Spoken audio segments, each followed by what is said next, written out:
So I got given one of those jobs with go and do some interesting things and we'll pay you a salary and don't worry if you upset people. And I am quite good at upsetting people. So I had a lot of fun, all right. And it's 7 years I lasted in IBM with a lot of top cover.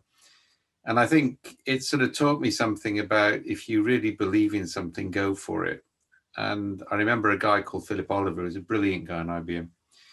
And he said, and he worked for him for a bit. And he said, you've got a choice. You can either try and play the politics, but you'll never survive because you've got to grow up in IBM for that, or do what you think's right and I'll give you top cover.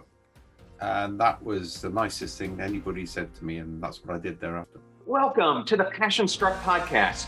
My name is John Miles, a former combat veteran and multi-industry CEO turned entrepreneur and human performance expert. Each week, we showcase an inspirational person or message that helps you unlock your hidden potential and unleash your creativity and leadership abilities. Thank you for joining us today on the show, and let's get igniting. Hi, I am John Miles, the host of the Passion Struck podcast, and I am so excited to have all of you here, especially those of you who are growth seekers, visionaries, leaders, entrepreneurs, and creators of all types. My role in being the host of this show is to bring on high achievers like our guest today, and then tweak out of them their secrets, the way that they learn to overcome their obstacles, and how they are living a passion-driven life. So you can learn from them and pick up action, skills, mindsets, and techniques that you can apply in your own life. And before I get into the introduction, I did want to give a shout out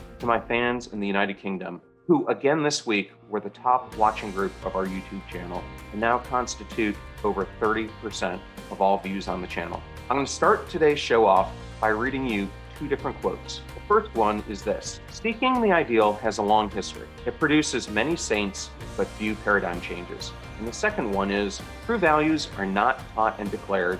They evolve through the acts and interaction of the living. They are understood at a near tacit level by those who live them. And both of those quotes are from my guest today, Welch, futurist, knowledge management expert, and complexity science guru, Dave Snowden. I am so excited for you all to hear from this amazing man who literally has millions of fans worldwide and is an extremely sought after speaker. Now, let me tell you a little bit about Dave Snowden. He divides his time between two different roles. First, he's the founder and chief scientific officer of Cognitive Edge and the founder and director for the Center of Applied Complexity at the University of Wales. His work is international in nature and covers government and industry, looking at complex issues relating to strategy and organizational decision-making. He has pioneered a science-based approach to organizations drawing on anthropology, neuroscience, and complex adaptive systems theory. As I mentioned before, he is an extremely popular keynote speaker on a broad range of topics, as well as a pragmatic cynicism and iconoclastic style. His paper with Boone on leadership was the cover article for the Harvard Business Review in November 2007, and also won the Academy of Management Award for the Best Practitioner paper in the same year. He holds Physicians Extraordinary Professor at the University of Pretoria and Stellenbosch, as well as visiting professor at Bangor University in Wales. I am so excited to have Dave Snowden on the show today. It was absolutely a thrill for me to have the opportunity to interview him, and I left out one important detail. He has also been hired by a government agency inside the United States to uncover the origins of COVID, which he will also talk about later on the episode today. Without further ado, let's bring on Dave to the show.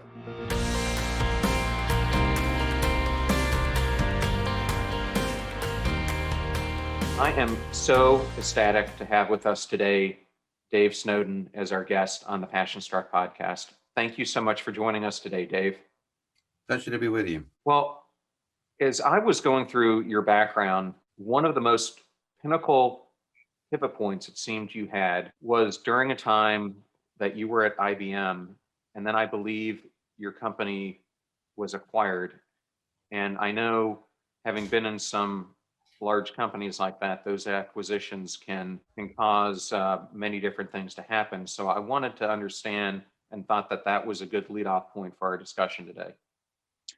Yeah, I was in a company called Data Sciences. Yeah. I was one of the 50 managers who'd actually done a management buyout of it. And we're in the process of launching the company on the market. So we got to the point where we were going to pay off the venture capitalists. Yeah. By that time, I was running strategy, and there were 3 companies I was going to go and buy the minute we had the cash from the sale.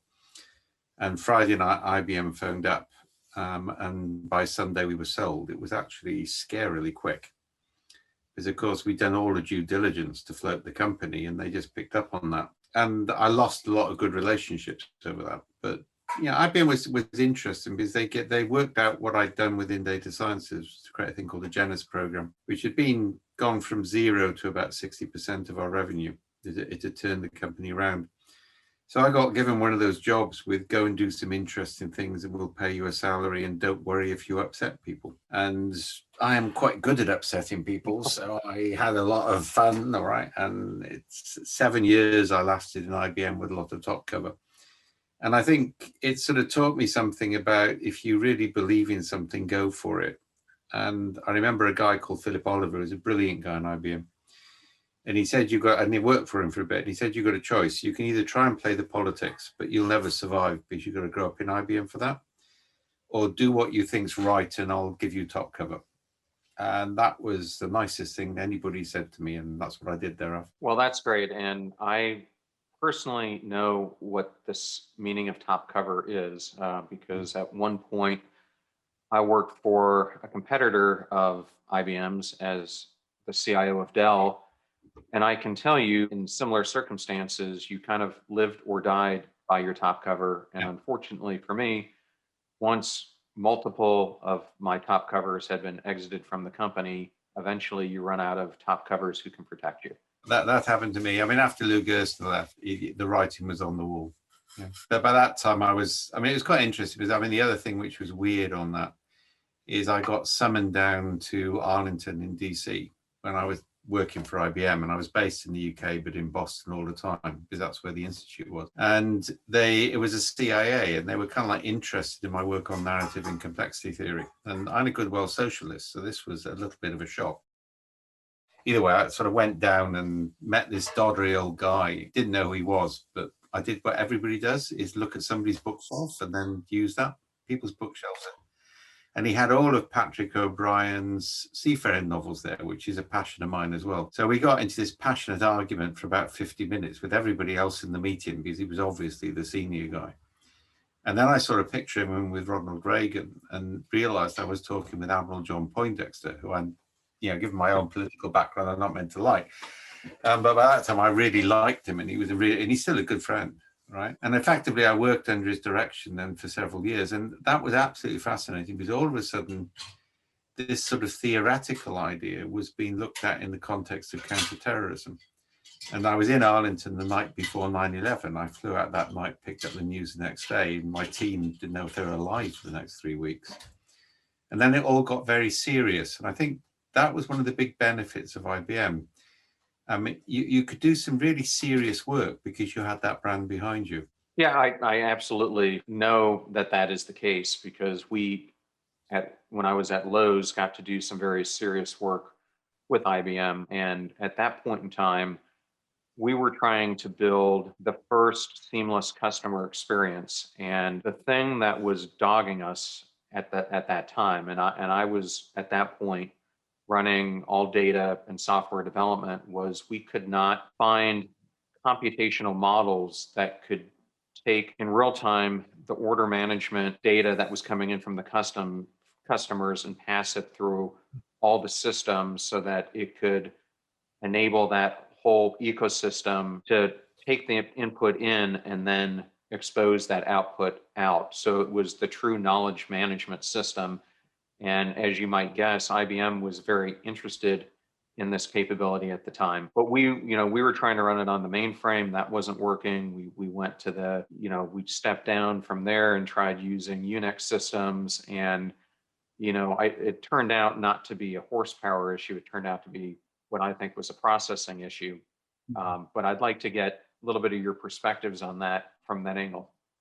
Yeah, it was actually, I mean, yeah, another side story on IBM. And one of the weird things is we got taken over by IBM and they got rid of all our PC-based email system and put us on host. And only those of us who've grown up with mainframes could cope with it because we knew about PF keys and inconsistent use. And it was interesting to see they hadn't changed. I think the knowledge management, I mean, it's interesting at the moment, it's coming back into play. I mean, it's like knowledge management goes through this cycle of being fashionable, and then people start to focus on codification because they think it's all about rules and it's all about databases. Yeah. And then, of course, that doesn't work. So the whole thing gets abandoned, but the need's still there. And 5 or 6 years later, the cycle comes around again. So there's a big conference every year in Washington called KM World. And I have the unique distinction of having keynoted at every one of these conferences from when it was on the West Coast. I think I've done 30 now. And one year I didn't turn up. So they made me go virtual and I didn't know, they put a pumpkin head. It was Halloween. There was a pumpkin on the stage and I was speaking through the pumpkin. And I didn't find out until afterwards. And there's oh my gosh, will turn up next time. But what you see is the consistent mistake. And there's a famous saying by Polanyi, all right, we always know more than we can say. And I extended that to say not only that, we can always say more than we can write down. And what you can codify is about 10% of what people know. And that's the big problem. It's the focus on structure process. We do a lot of work now, as it comes from the counterterrorism work, where we're working with narrative-based understanding on narrative databases, a lot of work at COVID at the moment on lessons learned, because you want real-time stories. You don't want highly structured doctrine to take military work. But also, I think, fascinatingly, we're bringing back in apprentice models, because there's a whole body of knowledge which it takes you 2 or 3 years to actually acquire. You can't just read a manual or follow a process. And I think that, from my point of view, it still deeply frustrates me is people adopting a purely engineering approach to human systems. Yeah, and I mean, I took my daughter. I mean, she's now over 30, an anthropologist and working for me, and criticizing my inability to understand Deleuzian assemblage theory. That's what happens when you have daughters who are master's level anthropologists, right? But when she did her A levels, which is the sort of 16-year-old things, she got a textbook. We'd agreed she'd do psychology as one of her subjects. And she came back with a textbook and showed me the opening chapter. And it said the basic assumption of psychology is that the human brain is a limited capacity information processing device. And we phoned up the school the next day and switched to subjects. But that was still the common assumption, when we were doing KM in IBM and elsewhere. It was the computer model, and human beings were just not very good computers. I think that's a really good point. And it was something, if I go back to that experience, that we were really trying to work with, because this was one of the first times in my career I was exposed to Agile. And we were trying to divide this project up in a bunch of Agile teams, and we spent tons of time doing consumer research. And instead of designing this system like many were designed at that point, which was kind of an outward in, we put the consumer completely in the middle and then tried to think back to how do we enable their life to be the best it could be when they experienced our stores. And so one of the most critical elements we found was that I think at that time, Lowe's, like many companies, had this just spaghetti architecture that we had inherited from, I call it spaghetti or accidental architecture, but all these systems come in for good use. But over time, over 20, 30 years, there's so many interconnections. And by that time, many people have left who don't understand it. So one of the most important things that we had to deal with was the metadata. And I know that that's a big area that you deal with. So when you're looking at something, like COVID that's been around us, what are the different types of metadata that you analyze for that? Our work it's a large part of what we do is what's called high abstraction metadata. So the easiest way to explain that is if you have an employee satisfaction survey. Let's take one way people gather data, and you get this question. It says, does your manager consult you on a regular basis? Scale of 0, not at all, 10 all the time, right? That's really common. Yeah? Right. And you see the same in net promoter score and all these sort of things, right? And I remember phoning up IBM HR, and I was on a watch list, by the way. So I UK wouldn't talk with me. I got put through to head office.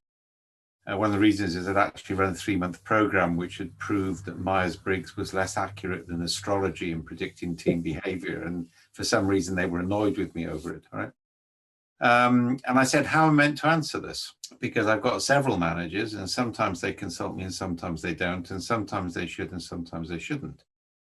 You're asking a context-free question in what's a context-specific world, which I'm not sure she understood. And she said, average your experience over the year and stop causing trouble, and slam the phone down on me. Now, we take a very different approach. So we ask a non-hypothesis question. Managers may, in different contexts, it's different. So we'll ask, what story would you tell your best friend if they were offered a job in your work group, which is non-hypothesis. And then we ask people to interpret the story. And this is a method we developed on counterterrorism and did the patents and everything. So we end up with a series of triangles. And each of the triangle has 3 balanced positive items. So one of them, for example, will say, in this story, was the manager's behavior altruistic, assertive, or analytical? Now, what happens with that is it forces a cognitive load on the brain. The brain doesn't know what answer it should give. So you move to thinking slow, not thinking fast, to use the famous phrase. And of course, with 6 triangles, I get 18 metadata points. So that's called high abstraction metadata. Yeah. And the work we did on counterterrorism, which gave rise to that, is using children as ethnographers to understand street stories. And that sort of metadata is input. And this is, by the way, it's an issue about cognitive sovereignty or epistemic justice, because power lies in interpretation, not in contribution. So what we focused on was allowing people to interpret their own narrative, and the metadata came from that. Yeah. Now, to come back to your point, and I'll be brief now, high abstraction metadata searches discover novelty, because if you can say, if I knew the answer to the problem, I'd index it like this, and then the system recalls all the stories that other people have indexed like this, you find things you didn't expect to find. And that, to me, is actually what knowledge management is meant to be about. Anything else is information management. And I think that's a great clarifying comment for those of you who don't really understand what the difference is who are trying to listen, because a lot of people look at them in the same way. And I think yeah, and it's the old problem, all right? I mean, and also it's partly instantiated by that awful DIKW model, the one which goes data, information, knowledge, wisdom.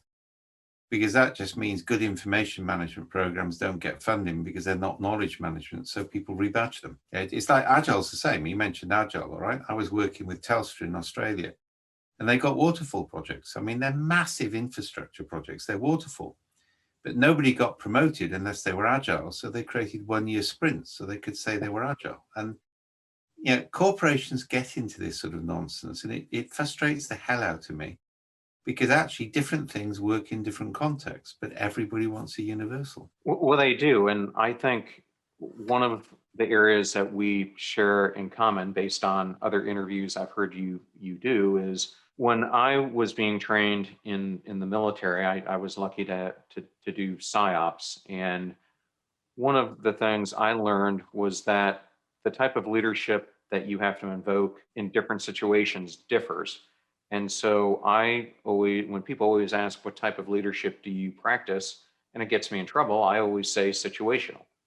Now, I think my default is to be a servant leader, or what I term now as a gardener leader. But one thing that I've read about in your studies is that you believe in different circumstances, you have to react differently. I think the other big thing, and this comes from complexity theory, all right? So what I do is I take a natural science approach, right? And we use natural science as a constraint. So we know things about cognition, we know things about systems. So that's kind of like the basis. One of the things we actually know from complexity is connections matter more than things. So if I'm doing leadership development, I'm focused on how do I connect people in different ways, not on developing leadership qualities. And if you do that, leadership decisions nearly always then become contextual, because they're arising out of the connections with people in different circumstances in different times. And one of the big things we focus on is the concept of crews, which comes from the military, in that people are trained in role and role expectation. Yeah, and the crews have cognitive capacity more than the best individuals. So this cult of the individual leader, I think, is actually deeply worrying, because what you get is it's either a rigid process or the inspirational leader. And that's actually just really bad science, because most of the time leadership can be distributed. Sorry, I'm running around a bit, but no. You're kind of going where I wanted next you. Week, I've just finished writing. It will be published next week. A joint publication between my Cynefin Centre and the European Commission. Right? So it's the first field guide to managing complexity and crisis, which has been published. It comes out next week. And one of the things we're focused on there is that, and I'll give an illustration, is if you're a leader in a crisis, you only make decisions at the start, and your decisions are draconian to give yourself options downstream. And people like the New Zealand Prime Minister did that. She actually broke the law, but she created that space, which gave her more room to move, whereas the UK and the US didn't. They waited too late. But after you've done that, the role of the leader is coordination, not decision making. And people keep getting that wrong. If a good leader never makes a decision, they coordinate people. Well, and I think that's an absolutely amazing point you've just made. And I'm going to give two examples from my own life on it. So I've seen this on both sides when I was in the military. I was fortunate. I'm not sure if you're familiar with this organization, but when I was there, it was called Joint Interagency Task Force East. It's now JATF South, and it coordinates all the counter-drug interdiction. And it was, for me, one of the most fascinating jobs I ever had, because I think it was the beginning point of starting to get the fusion of different intelligence correct. But what we really learned was that we could give direction, we could coordinate the assets, but unless you're on that ship that's going after the go fast, or that aircraft that's going after that drug smuggling aircraft in the air, you don't have eyes on of what's happening in that exact situation. So you had to be hands off but eyes on type of methodology. And the bigger the crisis, the more important. Because actually, if you're in the leadership role, you can't afford to make too many mistakes. Otherwise, people will lose confidence. So one of the ways you don't make many mistakes is not to make many decisions, but you have lots of other people making decisions, and you make sure the right people talk with the right people. Yeah. I think the other interesting thing on this, and it comes back to the metadata issue. So if you're trying to coordinate people from different agencies, and you did a lot of this work on the intelligence agencies in the States, if you try and make them share data and you make it a legal requirement, they'll sort of do it, but they won't really. They'll still hide stuff. And that's just life, right? I mean, we all learn this, right? We focused on, if you share abstract metadata, then we can discover that we need to ask you for specific items of information. Because if you go to somebody and say, look, I've just run this search and we think these three things with these numbers are relevant, can I look at them? People will generally say yes. But if you say, can I have access to all of your data? They'll say no. Yeah? So because when you ask for, and that's one of the other things, metadata is far more important than data, partly because it reveals patterns, but B, because it has less ownership, and therefore it's more likely to be shared. Yeah, and that's another great point, and an illustration that the listener may comprehend is when I was again at Lowe's, put metadata in context in a retailer, it would be things like your single view of a customer, single view of a store, location, product, etc. But one of the most critical areas is something called product specific selling attributes. It's a mouthful, but what it really means is if you're looking at a fan, what are the different attributes of the fan? What size is it? What are the colors of the blade, the inner workings?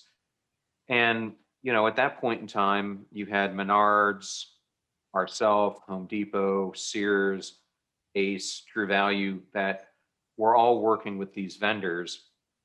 And this third party came on the scene called Big Hammer and convinced all of us to work together on this And so in this case, we would share the product specific selling attributes because it benefited the whole ecosystem, but we wouldn't share the other metadata elements that made us unique. And I think that's probably a good illustration of that concept. Yeah, and I think that's quite actually something the Agile movement didn't learn. So years before, when I was in data sciences, we set up a thing called DSDM, which was about rapid application development and JAD, right? It was actually one of the 3 feeds into the Agile Manifesto, the others being XP and Scrum. So DSDM was one of those. And because we were British, we did it one evening over dinner in a pub in Cheltenham rather than going to a ski resort, right? But it was actually 3 competitors, because we worked out if 3 competitors came together and made a standard, that would create a market, and we would all actually make more revenue out of it. And Agile never got that because they tried to put everything behind firewalls and make it proprietary. And that's still a problem with Agile. I mean, I think it's heavily commoditized now anyway with things like SAFe. That's when something like SAFe comes along, something is reaching the end of its life cycle because it's too structured, right? The other indication, says he feeling wicked, is you know something's coming to the end of its life cycle when IBM adopts it as strategic. Because they tend to be a late adopter, of any consultancy approach. Well, I think you absolutely have something there. And unfortunately, in the case of IBM, I was hoping when they bought Red Hat that they would have adopted more of the Red Hat culture. But I think from what I'm hearing and seeing from insiders, it seems to be going the other way. Yeah, I get the same feed. But I mean, I've been telling them that. I mean, when IBM took us over, right? I just went out and talked with everybody who'd been taken over by IBM before. And I remember coming back to the office and saying, guys, all this crap about them wanting us to keep our culture is just nonsense. What they want to do is watch us for a year, then they'll cherry pick. So I said, the only way we can survive is by saying we want to be IBM tomorrow. And that was actually an extremely successful strategy because they weren't ready for it. And I remember the other thing I said is each of you are general. I said, I'm okay. I've got this really interesting job, which I can do what the hell I want. Yeah. But any of you want to survive as a general manager, employ an IBM D grade or VP grade, somebody approaching retirement. It will cost you $250,000, 350K a year. And they'll handle the IBM bureaucracy for you. You can't afford to follow it. Yeah, all you have to do is decide what to do, and this person will work out how to say it. So IBM will. And Unbelievable. And I said the same to my contacts in Red Hat, but they haven't taken the same advice. And sooner or later, the board will absorb them. That's the way it works. Did you know that Forbes magazine recently cited that 70% of individuals who do personal development, masterminds, and one-on-one coaching benefited from better work performance, increased communication skills, and overall better relationships?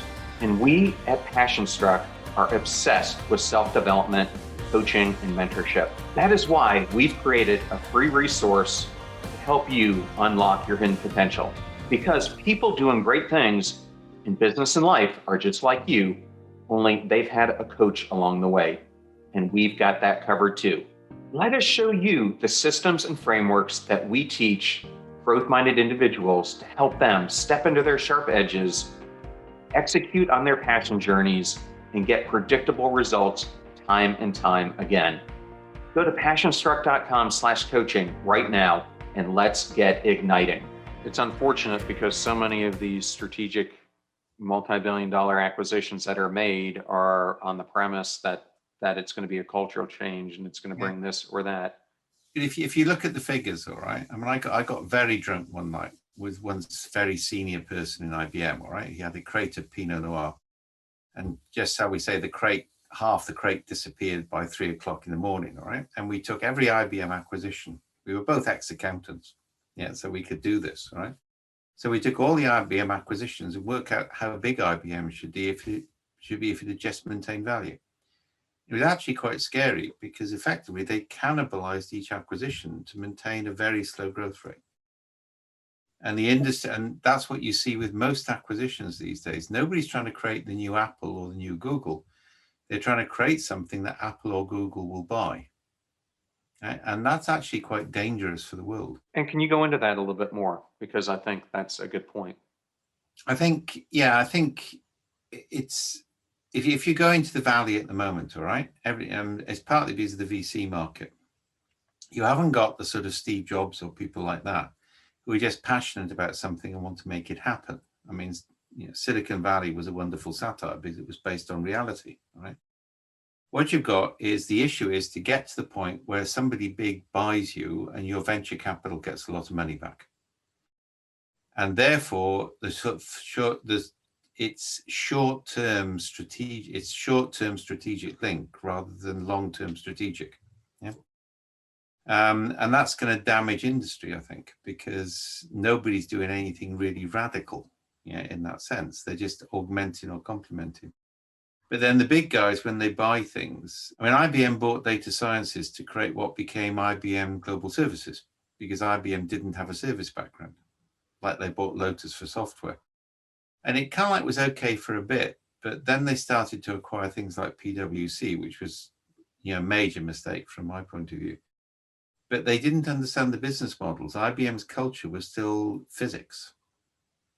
And there was a point where services was 50% of our revenue, but service research was 1% of research. It was all about physics. And the manufacturing framework, if you're a consultant, all right, you're hunter-gatherers, right? You maybe do it 3 days for free in order to get a big contract. I mean, that's all the big six work. You couldn't do that in IBM. If you wanted to do anything below 43.5% profit margin, you had to get approval from somebody in Tokyo or somewhere like that. And the cultures couldn't survive that. The good people, after a period, just gave up and left. And then it got homogenized into yet another product company. Yeah. Well, I got to hear some of this firsthand, and I'm not sure you ever met him when you were going through your sale, but when I was at Dell, I worked with a gentleman who was the head of our corporate development named Dave Johnson, and Dave had spent 25 years doing the same thing at IBM, and he had done most of the software acquisitions, and he was the person who acquired PwC. And that was part of the reason he left, was because of the mismanagement of how what he had wanted to do with the acquisition and what actually happened. I mean, it was ridiculous anyway. I mean, anybody who calls themselves Monday is going to go under. HP turned them down. I mean, I was one of the audit teams. And we basically said, we don't need to buy this. We just need to wait 4 months and we can pick up what we want from it because they're going to go bankrupt. But Ginny, I mean, that was the point. Ginny needed to acquire a lot of people very quickly. That was, to my mind, that was the motivation. Yeah. Interesting. Well, speaking about motivations, one of the topics I wanted to broach here with you is in a previous life before I started doing Passion Struck, I got to interview some very interesting people. And one of them was a lady, a former CIA operative who ended up becoming the head of corporate responsibility for Facebook. Her name's Yael Eisenstadt. And we had a very interesting conversation as you're talking about these startups that are building new technologies, and it can even be a big one, how they're not looking at the full implications as they're building them. And many of them don't have very strong ethics, or not necessarily the ethics that they need to have, especially as they're unleashing AI and other things on the world. And I wanted to kind of get your take on it, because I think you have a strong position here. Yeah, I mean, I wrote a paper recently for the ITEL community. They were publishing a new book, and they wanted so I wrote a chapter, and it's online, I think. I basically said, these days, nobody should be allowed into any engineering software role without a training in ethics, because the implications of what we're doing in technology are really scary. And I think the trouble with Facebook, I think less Apple, the Apple-Facebook confrontation at the moment is really interesting. Facebook have never been immoral, they're amoral. And that's actually far more scary, because they're not concerned about the implications of what they're doing. So for my various and many sins, until recently, I was reading tweets every morning. I got banned, I got withdrawal. And Trump uses key phrases to activate belief systems in a body of narrative. It's called an assemblage. Yeah. Yeah. And Facebook propagates that because they clump like with like. There's insufficient diversity in the system. And I think, that those companies are now, they're switching from amoral to immoral because they now understand the implications of what they're doing and they're not changing. Yes, and I'm sure you've watched the new Netflix film, The Social Dilemma. And I think it did a very good job, if you've seen it, of kind of laying this out for that and what it could be. What Yale was talking about is the implications of even a device such as the Fitbit and unknowingly putting that on the arms of soldiers and them being deployed in operations and foreign adversaries being able to use that information to track where they're at, and how oftentimes we're just putting things out there that we don't understand how could be used in other ways. Well, the amount of monitoring, I won't use things like Microsoft Teams because they do too much monitoring. Yeah, I mean, I think Apple are quite interesting. Tim Cook is fascinating because I think he's realized that privacy is probably one of the most important things around. And he's taking that position. I mean, before, the big tech giants haven't fought each other on moral grounds, but he's attacked Facebook. And I think that's strategically well timed. Yeah. Yes, I think you're onto something there. And he has taken Apple in many ways I don't think anyone would have expected when he came on that have occurred over the past years that he's been at the helm. I think he was actually very clever because he knew the trope with the trope when he took over was nothing is the same anymore. Yeah. So there was no point in Apple doing anything novel for 2 or 3 years because the market had already decided they wouldn't. Yeah. And I think then he started I think what he really did is he took what was Jobs' original vision, which is it's not about the hardware, it's not about the software, which is why Apple took over from Microsoft and Microsoft took over from IBM. He realized it was about an ecosystem. And Apple is still the only ecosystem approach. And I think that's why they're going to survive, right? Because once you're in the Apple ecosystem, you don't really want to leave it. It's not that you can't, but you don't want to because it just works. Yeah, and you're absolutely right. And when I was at Dell, when I first got there, I was working very closely with a gentleman named Ron Gehrigs. And you probably don't know the name, but Ron had been a long-term executive at Motorola, had created the Razor, was known as the inspiration for it. But what he wanted to do in the mobile space was to create our own version at Dell of kind of that Apple ecosystem. But he wanted it to be, Dell would allow it to create one customer experience, but the difference between us and Apple was going to be he was going to allow different plugins to it so that. Yeah. And that would never work because it means your speed to market is lower. But what Jobs realized is if you control the hardware and the software, you can move higher functionality to market much faster. With a loyal following. Yeah, and I mean, I left IBM and I bought a ThinkPad when I left because it was on the staff discount, all right? So I took early retirement. And I still remember about a year and a half later, I was at Greenwich University. And I said, this bloody thing is running like a dog. And this techie said, well, you haven't reinstalled the operating system. And I said, what do you mean? He said, well, why do you think IBM calls it in every year? And I said, you mean I've got to reinstall the operating system? And I went into the Apple store in San Jose and showed them the PC and said, I've had enough of this. I need an Apple. And it was like going to a Baptist chapel and saying you've discovered God. Or I went out half an hour later, everything configured in my first Apple Mac, and I've never looked back since. And it all just works. Yeah. Yeah, you're absolutely right about that. I've rarely, if ever, had trouble with my Mac computers. Now, Dave, yeah. The thing there, which I think is important, is I think what Jobs realized. I'm still quite proud of the fact I had a pile of books thrown at me by Steve Jobs. That's my only meeting with him, and he got angry and threw a pile of books. So I'm still proud of that one.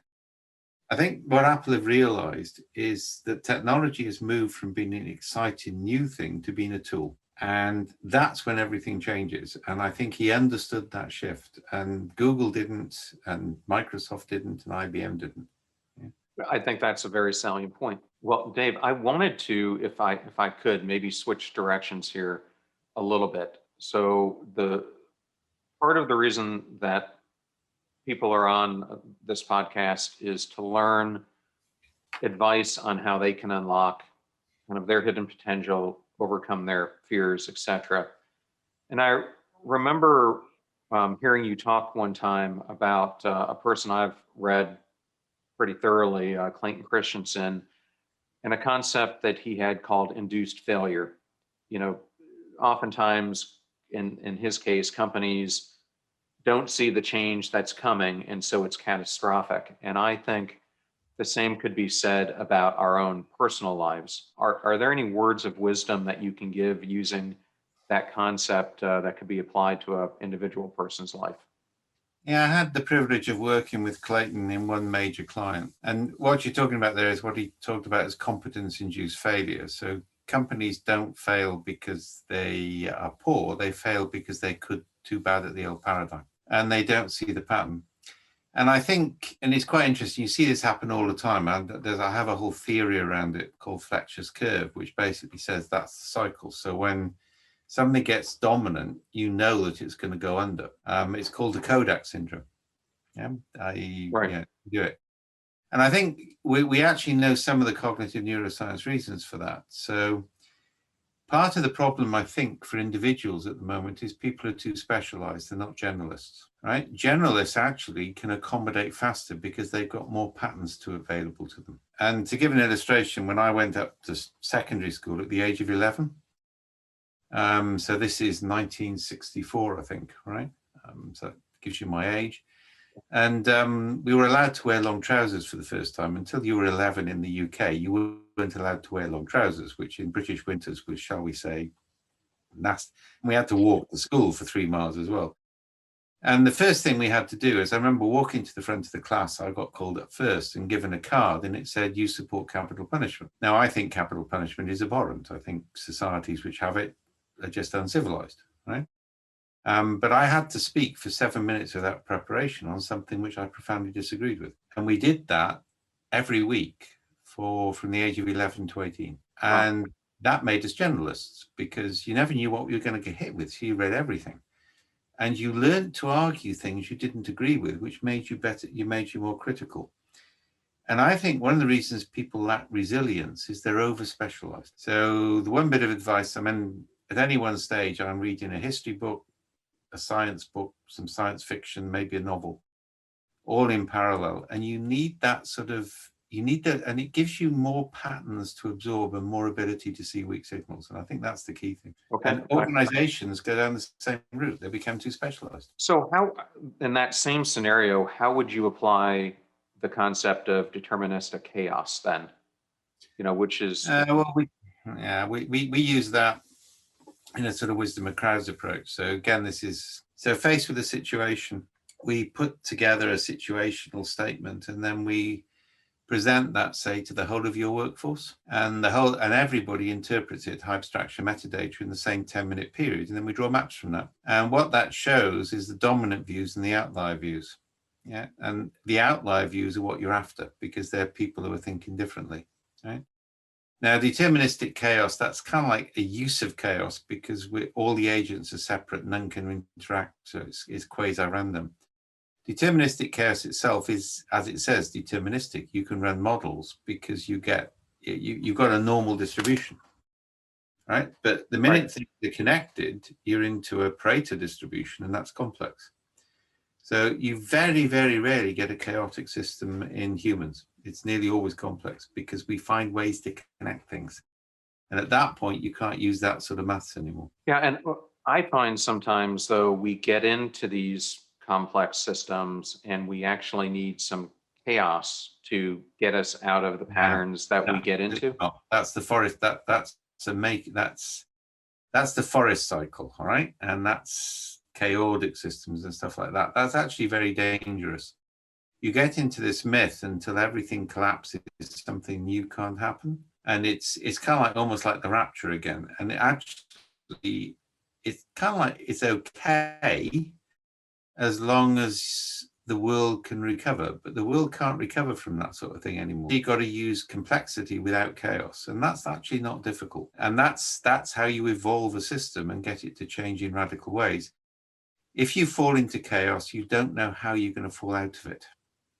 It's a dangerous place to take things. Okay. And I know we're probably running shorter on time, but I can't have a conversation with you without talking about Cynefin and how you would potentially take what we're talking about, that order, complexity, chaos system, and how would you apply that if you were a listener in your endeavors? Well, I mean, I'll give you the illustration. I mean, this is in the EU field guide. If you have a crisis, you're in chaos. Yeah, everything is all over the place. It doesn't last for long. So in Cynefin, what you do is you basically create some draconian constraints to shift yourself into what's called the aphoretic confused. Aporia is a key word. It means a state of creating deliberate paradox which prevent you from resolving a problem until you've thought about it more. And once you've done that, some stuff becomes ordered and some stuff becomes complex and some stuff becomes what we call, with the deterministic chaos point, it's a hypothesis generation. And you get some things which are conflicted experts. And I say, we've laid all of that out in the handbook. So you get rid of the chaos and then you move different aspects into different domains. The key thing which Cynefin teaches you is there isn't a one size fits all approach. And generally, if I look at organizations, it's like there's nothing wrong with business re-engineering. Yeah, we just took it too far. There was nothing wrong with waterfall, but we just took it too far. And the whole of Cynefin is to say different things work in different places. You don't abandon the old, you realize its boundaries, and then you create new things. So if you can create those boundaries, how would you apply this then to a person who, is facing this dilemma of, they're stuck in what I call the comfort zone, or in a phase where they know they're not happy and they want to break out, but they're afraid to do so for various reasons? Yeah, I was actually advising somebody on that this afternoon. And I remember saying, I left IBM, all right, it just became impossible. In fact, it got really nasty. And so I knew I had to go, and it was very comfortable, and that's there. And it's not a decision I've ever regretted, right? But I think there were a couple of key things. One is, by the time I left IBM in my field, my brand was stronger than IBM. If I'd been who I was because I was IBM, I wouldn't have got the business for more than about a year or so. And a lot of people make that mistake. They leave, they carry their clients with them, but then they haven't got a reputation independently of their organization. So you need to be careful on this, all right? The other thing is, to be quite honest, you're more likely to succeed if you leave, if you're controversial, than you're not, because you stand out. And that's why actually saying what you think counts. I mean, I'm not nice about this anymore. Yeah. If somebody comes along with some bloody homogenized management consultancy solution or says they're going to implement the Spotify model, when Spotify themselves said there is no model, then I'm happy to call them out. And I think calling out things which you know are wrong ultimately actually makes you a better person and gives you more employability, because people remember. Yeah. So along those lines, we're now up to our knees in the fourth industrial revolution with all this technology that's accompanying everything that we're doing.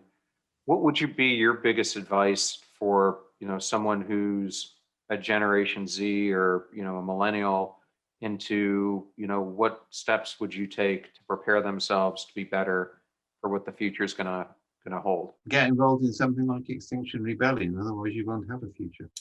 All of the fourth industrial revolution is dependent on power, and there are circumstances in which it won't be available to us anymore. So I think the next generation has got to be engaged with the planet and other cultures and other people. It's no longer possible just to take an industrial approach. Okay. And I think the last area I wanted to go in is I have been doing a ton of research, and that research shows that entrepreneurship and business vitality, the two forces that made much of Western culture and where I'm sitting, the United States, the envy of the rest of the world, have been on a slow decline, and some may say dying for decades. Whereas other parts of the world, such as Asia, South America, et cetera, are taking a different trajectory. And I wanted to understand if you've seen that in your own research and Yeah, what and can, there's some interesting reasons for it. I mean, Northern Europe, North America are kind of like the exemplars of the individual. It's called social atomism. Yeah, it really comes from the growth of Protestantism if you go back to the Reformation. So the individual is everything. Yeah. yeah, Whereas the other areas you mentioned, China, Latin America, interestingly, where I come from in Wales, are commutarian cultures. They're defined by their relationships with the community. Now, in conditions of resource starvation where you haven't got infinitely available resource, and that was the basis of entrepreneurial capitalism, the danger is you fall back to feudalism. But if you look at what China have done and Singapore have done, and China has always done this, I mean, they let the barbarians conquer them, then they make them Chinese. That's what they've been doing with capitalism. They've made it Chinese. Yeah. And interesting. yeah, Singapore the same. One of the most success. I'm based in Singapore. My company is. I've got, the company's been there ever since I created it. And they've understood that there is a social responsibility, that free market capitalism will not work. All right. Now, after COVID, nobody can really argue that anymore, because only the state has got the authority and the power to do something about what is not the worst pandemic I will see in my lifetime. And I'm 67 in a month's time. Yeah. So all of those models, and this is why it's quite an exciting time to be around at the moment, because those models can't come back in their original form because the world can't cope with them anymore. And we're going to have to rethink this. That's a very interesting way to put it. Well, Dave, I always like to offer my guest the ability to give a shout out for if people would like to hire you to speak or learn more about you. Where can they do that? Most of my stuff I do on the blog. Blogs were made for me. I love blogging. Yeah. So Cognitive Edge website and the new Cynefin Center website, that's where you can find what I'm doing and what we're doing and how to engage. And we've just gone open source on all of our methods. So we're trying to expand the range of what people are doing with our work. Okay. And the last thing I was going to take you through is just a quick rapid round of questions, if you don't mind. Sure. Okay. So the first thing I would like to ask is if you were given the opportunity to be on a mission to Mars and you were allowed to establish one law for that new planet, what would that law be? I'd get rid of money and replace it with gifting. That's a great answer, one that I've never heard before. If you were able to meet someone alive or dead who you've never had the privilege of meeting today, who would that be and why? That's more difficult. I think actually Aristotle. He introduced science, and I hate Platonism. And Aristotle is the scientific application of social systems. Okay. For you, and I'm not sure if you follow superheroes, most of us do, but if you were to, who is your favorite superhero and why?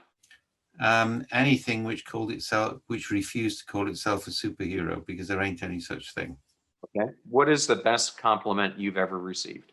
Oh, I got called a professional curmudgeon. I'm really proud of that one. And what is the most important life lesson a person can learn? Read. Okay, and I'll give you one more. I see all those cups behind you. What is the favorite place you've ever visited? I'm still proudly Welsh, all right? And the nearest thing to Wales is New Zealand, because A, they play rugby, B, they have mountains, and C, they have a large, arrogant next door neighbor who thinks they're part of them. So New Zealand. Okay, well, great. Well, Dave, thank you so much for coming on the show today. I truly appreciate it. And I know our listeners are going to get so much value from this episode. Pleasure. What an amazing interview that was with Dave Snowden. And I learned absolutely so much from him today. It was one of my most favorite episodes I have done to this point. And we learned all about order, complex, and chaos, and how they interact with each other, and how not only can you apply that from a business perspective, but how you can apply it in your personal life. And I have some amazing episodes coming up in the next few weeks. One is with Navy SEAL who became an astronaut, Chris Cassidy. Come on the show and discuss his path from going to the Naval Academy, to becoming a combat hero with the Navy SEAL teams, to then attending MIT and transitioning into the astronaut program, where he did both shuttle flights and was the commander of that International Space Station. And I have former superintendent of the Naval Academy, Vice Admiral Carter, who is also going to be on the show, where he's going to give his leadership lessons from many years of naval service, both as a fighter pilot as well as other duties he commanded, and as his time as the superintendent, and now from his time at Nebraska University. We have so many great guests in addition to these two coming up, and I can't wait for you to hear from them, and appreciate so much you watching and listening to the show. And if you love these shows, please give us a shout out on Instagram or any of the social networks you're part of. Until next time, thank you so much. Thank you so much for joining us. The purpose of our show is to make passion go viral. And we do that by sharing with you the knowledge and skills that you need to unlock your hidden potential. If you want to hear more, please subscribe to the Passion Struck podcast on Spotify, iTunes, Stitcher, or wherever you listen to your podcasts at. And if you absolutely love this episode, we'd appreciate a 5-star rating on iTunes and you sharing it with 3 of your most growth-minded friends so they can post it as well to their social accounts and help us grow our Passion Struck community. If you'd like to learn more about the show and our mission, you can go to passionstruck.com, where you can sign up for our newsletter, look at our tools, and also download the show notes for today's episode. Additionally, you can listen to us every Tuesday and Friday for even more inspiring content. And remember, make a choice, work hard, and step into your sharp edges. Thank you again for joining us.